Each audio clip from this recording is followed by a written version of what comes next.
श्री शिवाय नमस्तुभ्यम। ओम नमः शिवाय। जय श्री कृष्णा। राधे राधे। हर हर महादेव। ओम नमो भगवते वासुदेवाय नमः। जय श्रीमन नारायण। दोस्तों आज हम सुनेंगे श्रावण मास महात्म्य कथा अध्याय 24वां अध्याय।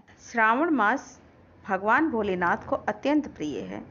भगवान भोलेनाथ की क्षणिक मात्र भक्ति से ही भगवान भोलेनाथ अत्यंत प्रसन्न हो जाते हैं और अपनी कृपा दृष्टि अपने भक्तों पर बनाए रखते हैं और उनको खुश होकर अपना आशीर्वाद प्रदान करते हैं।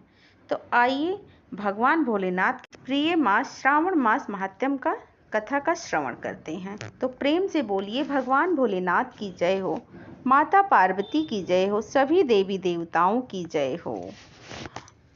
ईश्वर ने कहा, हे ब्रह्मपुत्र, पूर्व कल्प में दैत्य के भार से अति दुखी, विवल, अति दीन हो पृथ्वी ब्रह्मा की शरण में गई।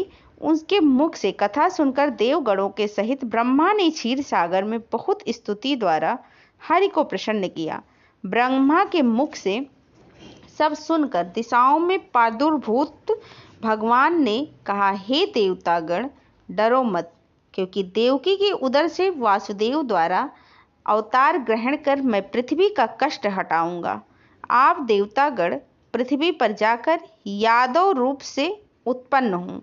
यों कहकर प्रभु अंतर्ध्यान हो गए। देवकी के जठर से उत्पन्न होने पर वासुदेव ने भगवान को कंस के डर से गोकुल में रखा। वहां पर भगवान बढ़ने लगे। फिर मथुरा में आकर सब गणों सहित कंस वध कर सादर सब नगर निवासी प्राणी जनों ने प्रार्थना की, हे कृष्ण, हे कृष्ण, हे महायोगिन, हे भक्तों के अभयदाता, हे देव, हे शरणागत वत्सल, आपको हम लोग नमस्कार करते हैं, हमारी रक्षा करो।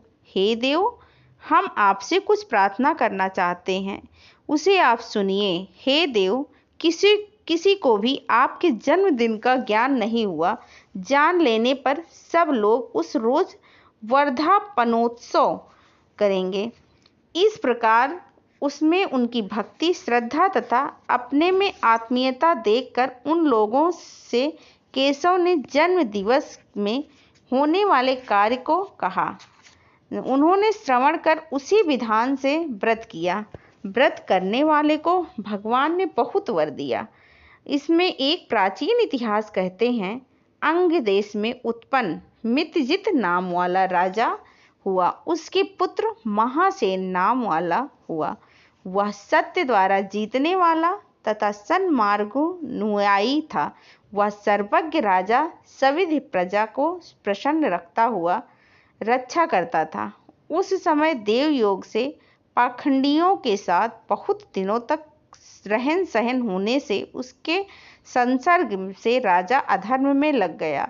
उसने वेद शास्त्र तथा पुराणों की बहुत निंदा की और वर्णाश्रम धर्म से बहुत द्वेष करता था। हे मुनि सत्तम, यों बहुत काल बीतने पर काल के वशीभूत हो यमदूत के वश हुआ। पास बंधन में बांधकर यमदूतों ने यम के समीप लाकर दुष्ट संगति योग से उसे बहुत पीड़ा तथा प्रताड़ना दी।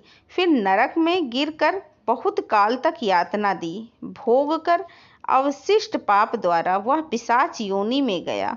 भूख प्यास से दुखी हो मारवाड़ देश में घूमता हुआ किसी वैश्य के शरीर में प्रवेश कर उसी के साथ पुण्य देने वाली मथुरापुरी को गया। मथुरा के पास जा पहुंचा तो मथुरा रक्षकों ने उसकी देह से अलग कर दिया।